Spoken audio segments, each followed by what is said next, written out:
Eh bien, chers frères, mes sœurs, aujourd'hui nous allons parler de cette horrible ouverture des Jeux Olympiques à Paris.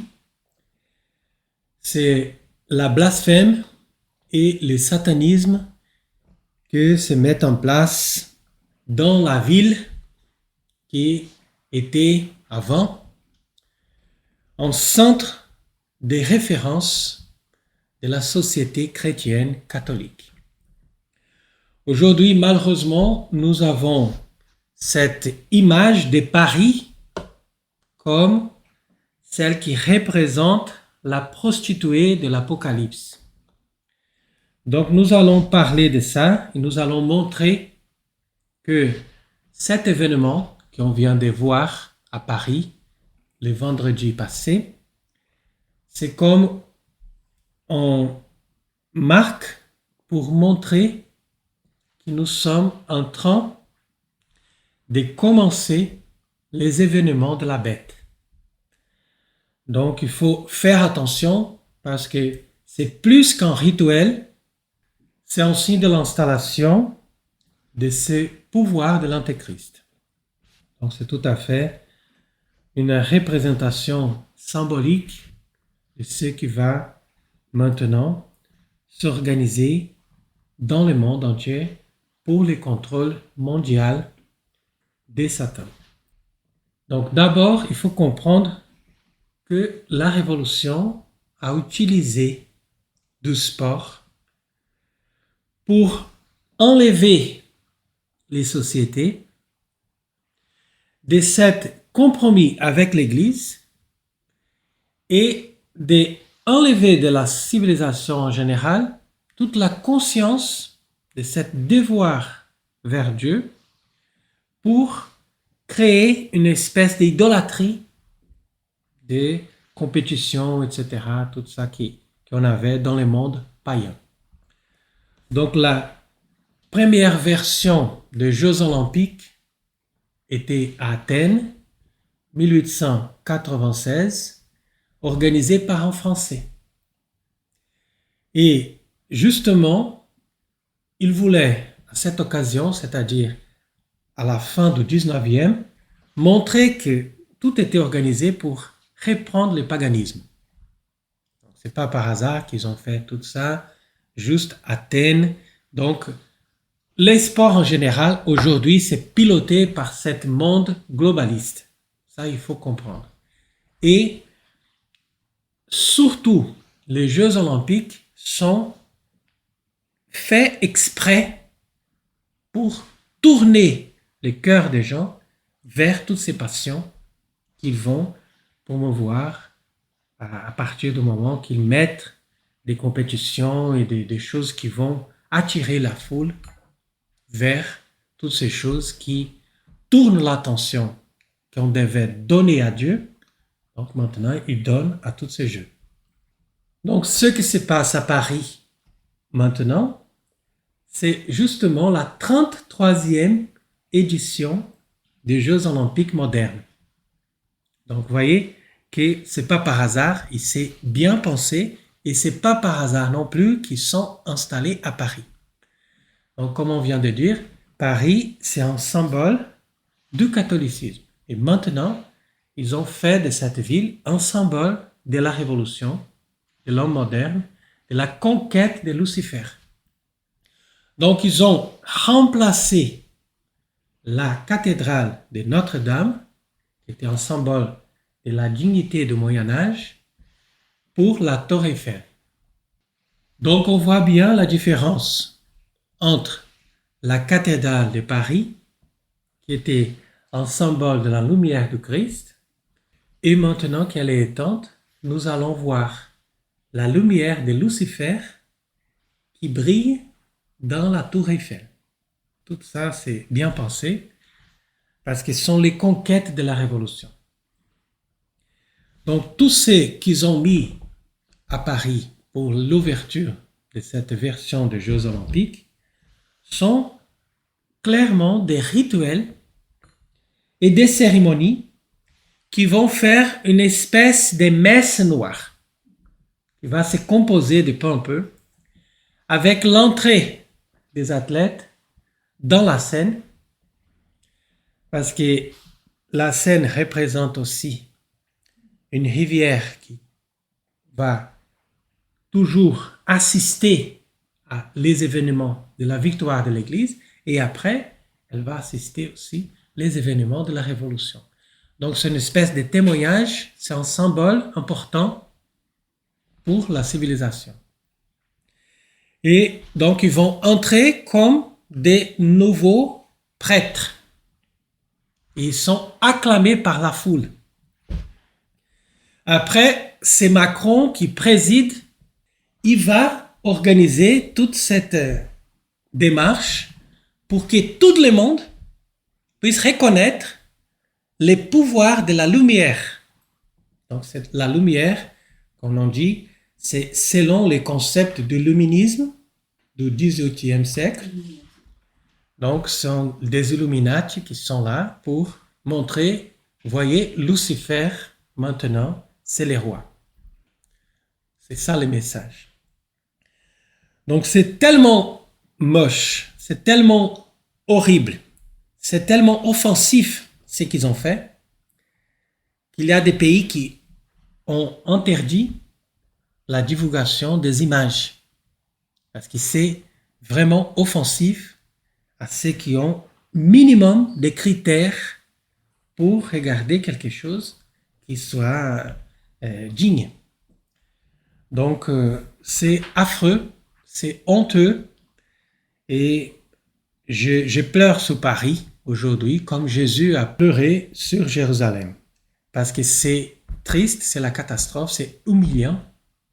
Donc, ils ont fait avec cette ville une vraie manifestation satanique de la victoire du pouvoir de Satan sur le pouvoir de l'Église catholique. Et au lieu de dire quelque chose pour reprocher cet affreux hommage au diable, comme serait normal d'un vrai pape, François, qui est à Rome, donne sa bénédiction. Et il dit qu'il forme le vœu que l'organisation de ce jeu soit pour tout le peuple de France une belle occasion de concorde fraternelle permettant, au-delà des différences et des oppositions, de renforcer l'unité de la nation. Donc c'est impossible d'imaginer qu'on va renforcer l'unité de la nation française avec des choses comme ça. Pensez qu'un vrai pontife pourrait nous donner la bénédiction pour renforcer l'unité de la nation autour de la foi catholique et autour d'un compromis avec le Christ comme était avant. Donc, le roi représentait cette unité de la nation française parce qu'il défendait la foi de toute la nation. Et même avec des peuples, des langues différentes, des cultures différentes, on formait une nation française autour de cet idéal du royaume de Christ. Aujourd'hui, c'est impossible, c'est le mensonge qui va se mettre en place pour obliger les gens à accepter ce genre de choses. Donc, il continue dans ce message, il rappelle combien le sport est un langage universel qui transcende des frontières, les langues, les races, les nationalités et les religions. Vous voyez, donc, il parle comme un pontife d'une religion universelle. Donc, c'est tout à fait ça. Donc, c'est triste qu'il y a encore des prêtres et même des gens qui sont conscients, qui sont traditionalistes, etc., et qui continuent à insister dans cette idée folle de dire que François est un successeur de Pierre comme les autres. Donc ça, c'est la même chose que dire que l'Église catholique n'est plus qu'une religion mondaine pour servir à les gouvernants de cette nouvel ordre mondial. Et c'est même intéressant de voir que même avant notre Seigneur Jésus-Christ, dans la Bible, dans le livre des Maccabées, vous allez trouver un problème qu'ils ont eu à l'occasion à cause des Jeux olympiques qu'ils voulaient organiser avec les gens, les Juifs de l'occasion. Et les Juifs de l'occasion, qui étaient des vrais Juifs, des vrais serviteurs de Dieu, qui attendaient la venue du Messie, c'est-à-dire sont des gens qui après, ils vont accepter Jésus-Christ, ils vont devenir catholiques. Ils n'ont pas du tout accepté les Jeux olympiques qu'ils ont mis à l'époque. Mais tout était organisé par un pontife. Car il osa bâtir un gymnase sous la citadelle même et exposer les plus nobles de leurs jeunes gens dans le lieu infâme. Or, cela n'était pas un commencement, mais un développement et un progrès de la vie païenne et étrangère, causé par la scélératesse détestable et inouïe de l'empire Jason, usurpateur du sacerdoce. Donc c'est tout à fait les souverains pontifes dans l'occasion. Et c'est lui qui a tout organisé pour faire cette profanation selon les coutumes païennes. À tel point que les prêtres, ne s'attachant même plus aux fonctions de l'autel, mais méprisant le temple et négligeant les sacrifices, couraient prendre part à la palestre et à ses récompenses injustes et aux exercices du disque.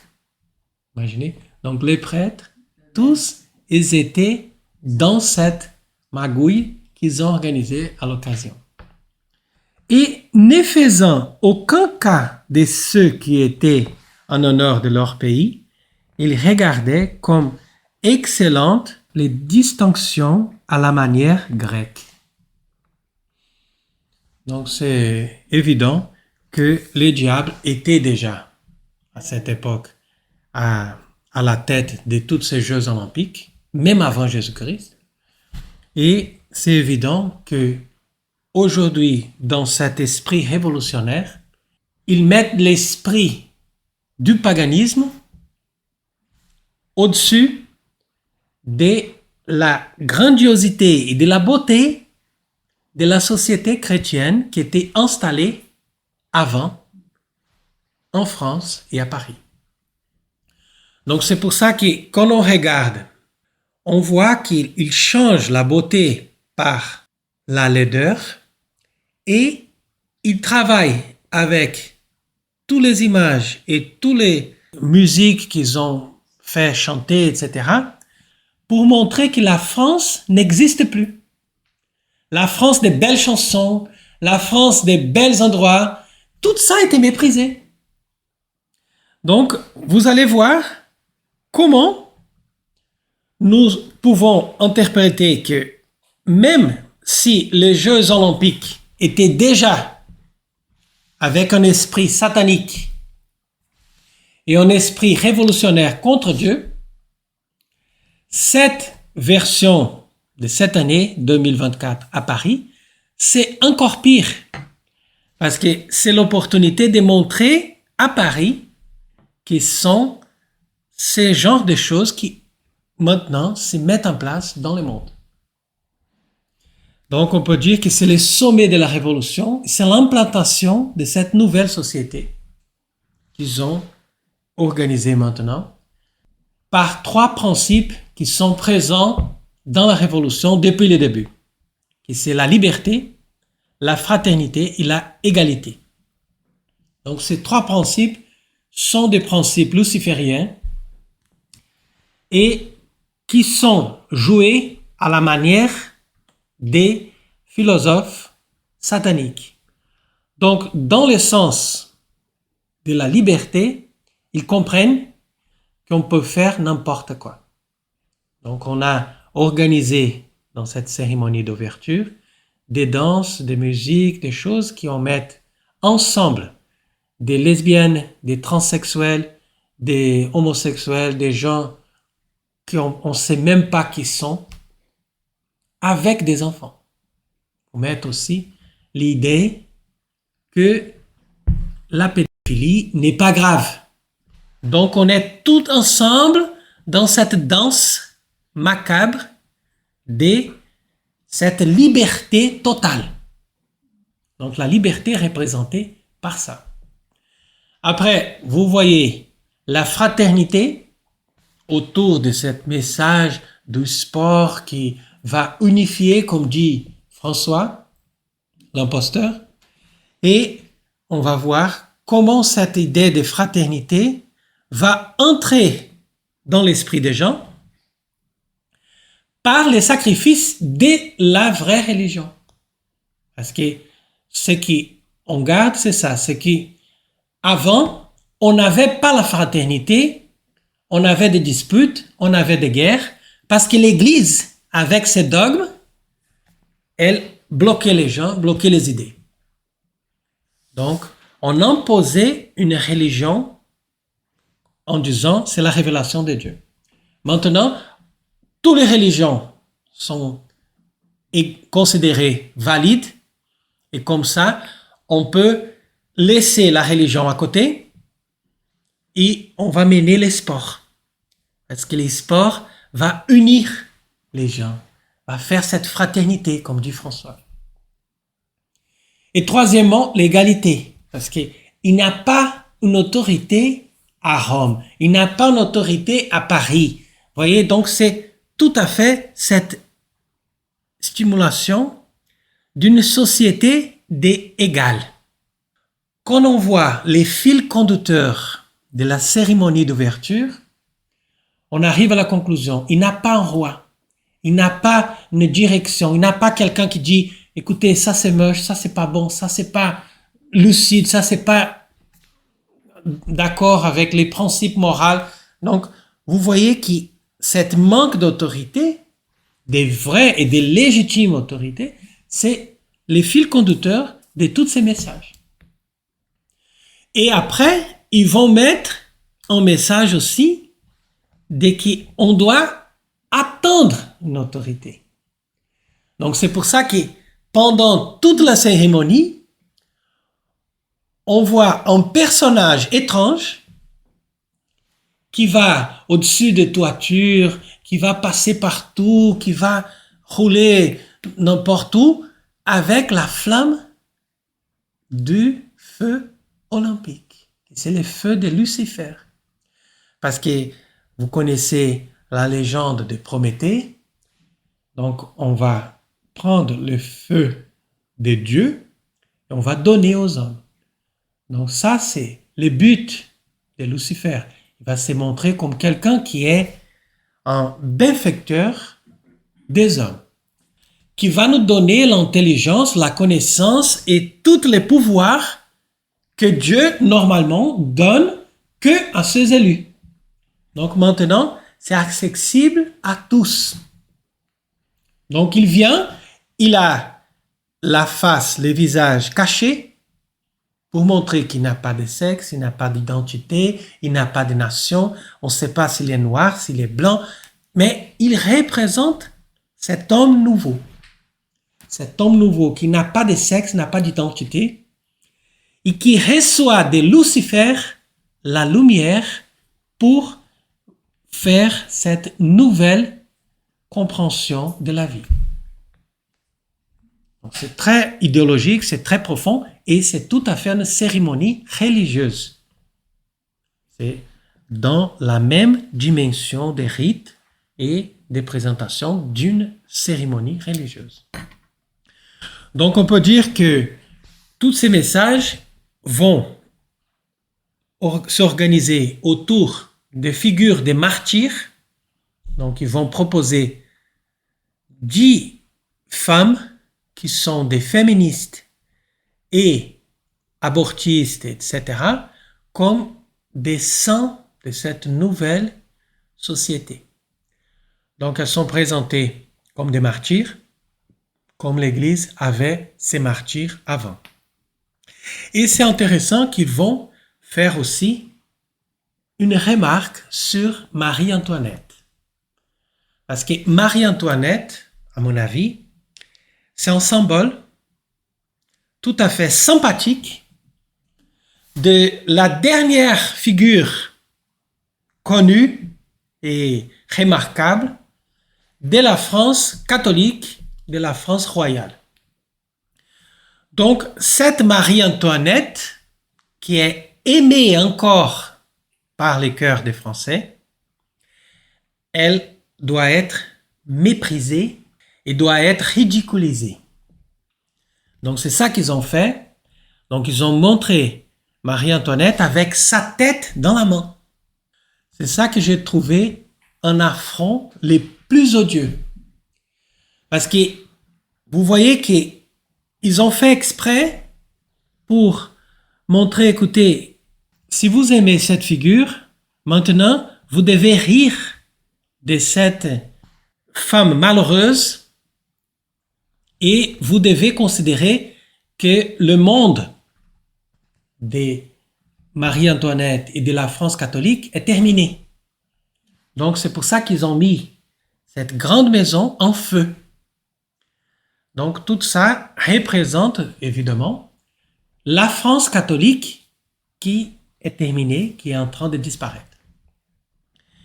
Donc, si on considère ce que Marie-Antoinette a souffert, si on considère l'injustice, si on considère les crimes, si on considère tout ce que la Révolution a fait, donc on va comprendre pourquoi ils sont arrivés jusqu'au bout maintenant.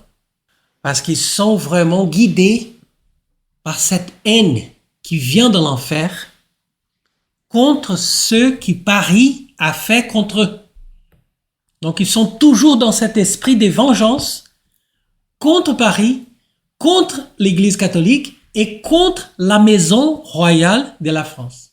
Donc vous savez que Paris était un centre catholique important et que Paris a toujours condamné les hérésies par l'action des rois catholiques. Et c'est à Paris que le roi Saint-Louis a brûlé tous les Talmuds.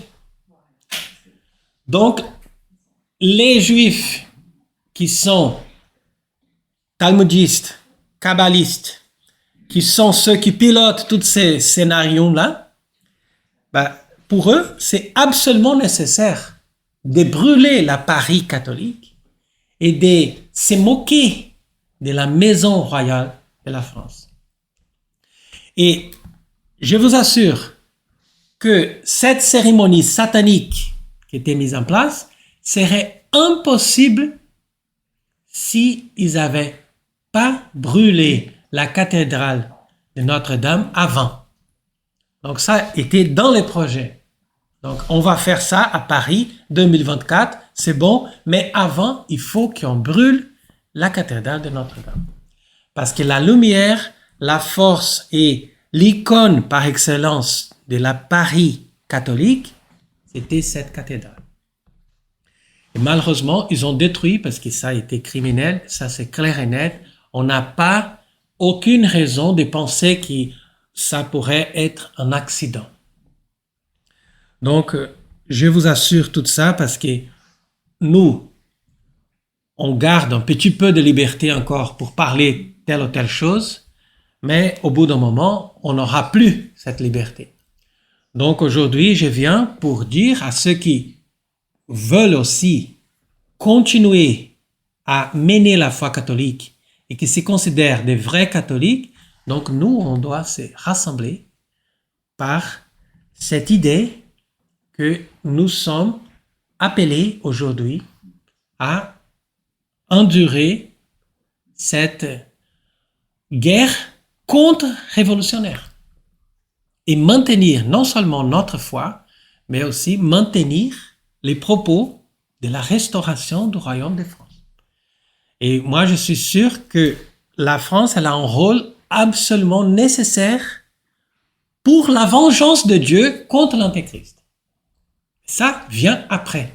Maintenant, nous sommes encore, malheureusement, dans le temps prévu que Dieu a donné pour Satan pour faire ce qu'il veut. Donc, c'est pour ça qu'on regarde toutes ces choses et on peut dire rien, on peut faire rien. Et tout ça avec votre argent. C'est ça que c'est intéressant.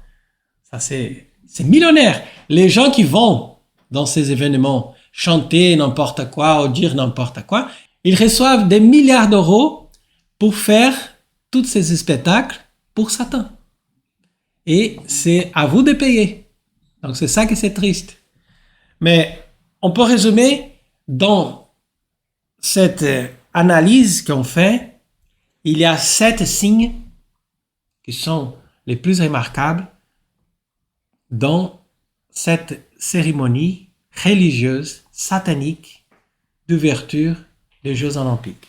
D'abord, donc, toutes les nations vont suivre le cheval blanc jusqu'à la tour Eiffel. Pourquoi? Parce que la tour Eiffel représente la conquête des sociétés secrètes. Donc, elle était illuminée pour montrer que maintenant, toutes les sociétés secrètes qui ont fait la guerre contre l'Église et contre les rois, maintenant, sont eux qui vont guider les nations jusqu'à la lumière de Lucifer. Après, la flamme de Lucifer à Paris représente aussi la force de cette connaissance qui est la liberté religieuse a donné au monde. C'est Vatican II qui a allumé cette flamme qui donne la possibilité de l'homme de dire, écoutez, c'est à nous de faire notre monde. C'est pas à Dieu de dire qu'est-ce qu'on va faire, qu'est-ce que c'est la morale, qu'est-ce que c'est la religion, qu'est-ce que c'est ma volonté. Non.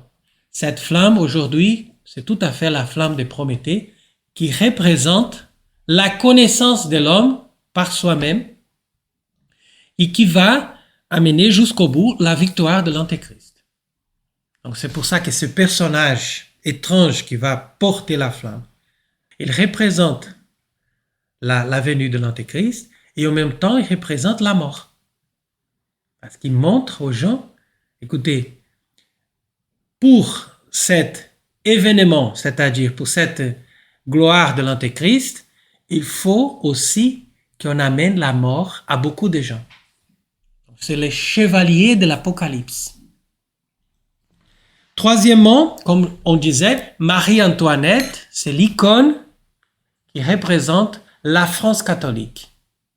Donc, ils ont moqué de Marie-Antoinette comme en disant, écoutez, vous qui croyez que Saint-Denis a croisé Paris avec la tête sous la main, vous qui croyez que la France était évangélisée par les apôtres et par Saint-Denis, par les premiers martyrs, etc., que la France était importante pour maintenir le catholicisme, maintenant, vous devez vous rendre compte que la France est à nous, que la France, elle, maintenant est à service de la Révolution.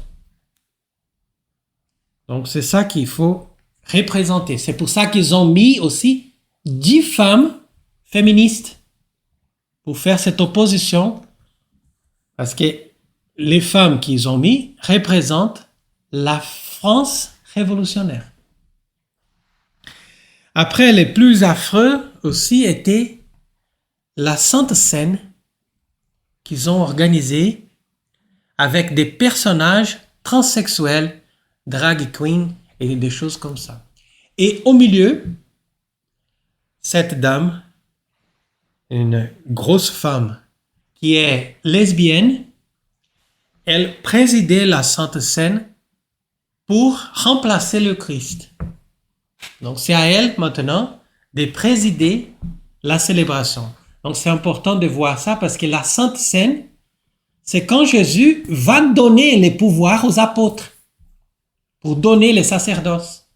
Donc c'est cette femme maintenant, juive, qui va donner les pouvoirs aux nouveaux apôtres de cette civilisation anti-chrétienne pour mener des messes, c'est-à-dire des nouvelles cérémonies d'intronisation de Satan.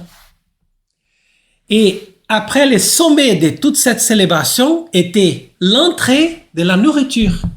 Donc vous voyez un gros plat qui va arriver et quand ils ouvrent, ils vont trouver un monsieur nude qui est bleu parce que ça représente aussi la France, la couleur bleue. Et ce monsieur nude qui commence à chanter en homosexuel, une chose ridicule, il va tout à fait représenter la nourriture qui va venir sur notre table. Donc, au lieu de manger le Christ par l'Eucharistie dans toutes les paroisses, parce qu'en France, dans chaque paroisse, dans chaque petit village, on avait la vraie nourriture, la vraie messe pendant des centaines d'années. C'est ça que le diable ne supporte pas. Donc maintenant, ils mettent en place ce monsieur-là qui représente la nourriture de Satan, les poisons, et c'est ça qui vient sur la table des Français maintenant. Vous devez manger ça. Accepter et manger. Voici mon corps, dit Satan. Donc la Sainte Seine, c'est le sommet de cette cérémonie. Et après, on voit comme un autel et au centre, vous trouvez un veau d'or pour montrer que nous sommes là tout à fait pour adorer ces veaux d'or qui c'est la représentation de l'idolâtrie qui était déjà présente dans l'Ancien Testament. Et c'est ça qui nous fait comprendre que les Juifs kabbalistiques, qui sont cette élite qui pilote tout ça, ils ne sont pas des vrais Juifs de l'Ancien Testament qui ont accepté le Christ, qui sont convertis à Dieu, mais sont tout à fait les Juifs qui étaient contre Moïse, qui ont adoré les veaux d'or et qui ont organisé toutes les révolutions et toutes les guerres. Donc, ils font les Jeux olympiques pour mener tout cet mensonge et ils parlent de paix, mais ils sont les mêmes qui font les guerres. Donc, c'est absolument nécessaire de comprendre que c'est le même pouvoir qui fait la guerre, qui fait cette promotion de cette fausse paix. Et c'est pour ça que les chevaliers qui portent les drapeaux blancs représentent l'acceptation de toutes les nations à l'Antéchrist qui va venir. Donc c'est comme si on va donner à l'Antéchrist ces drapeaux blancs en disant c'est à vous maintenant d'enlever la guerre du monde et nous donner la vraie paix. Parce que ce n'est pas le Christ, selon eux, qui donne la paix par la rémission des péchés, mais c'est l'Antéchrist qui donne cette fausse paix par cette fausse fraternité universelle. Et dernièrement, vous voyez que les enfants qui sont parmi les gens, les transsexuels, etc., dans toutes ces danses qu'ils ont fait horribles, représentent aussi cette nouvelle génération qu'ils sont en train de former. Cette nouvelle génération qui va être complètement pilotée par cet esprit. Ce sont des enfants maintenant qui sont en train de formater et qui vont se révolter contre leurs parents pour faire tout ce que le système les demandera. Donc ça, c'est très, très triste, mais ça sera, on peut dire, les coups plus durs qu'ils vont donner au monde. Parce qu'ils vont vraiment enlever des enfants de leurs parents pour obliger les enfants de faire ce qu'ils veulent à service de toute cette horrible société qu'ils sont en train d'organiser. Donc j'espère qu'on puisse avoir conscience de la gravité de toutes ces choses et qu'on puisse aussi prier et faire une réparation digne devant Dieu en considérant que notre espoir maintenant, c'est dans la restauration de l'Église et dans la restauration du Royaume de France que Dieu va nous donner par notre fidélité à la foi catholique, notre fidélité à notre compromis d'avoir un vrai pape qui puisse nous donner la vraie religion, la vraie doctrine et de nous délivrer de toute cette oppression, tout cet esclavage que Lucifer mène aujourd'hui sur le monde. Et que la lumière de Christ puisse dissiper les ténèbres de Satan. Et que Dieu ait pitié de nous. Qu'il soit béni éternellement sur ce Dieu.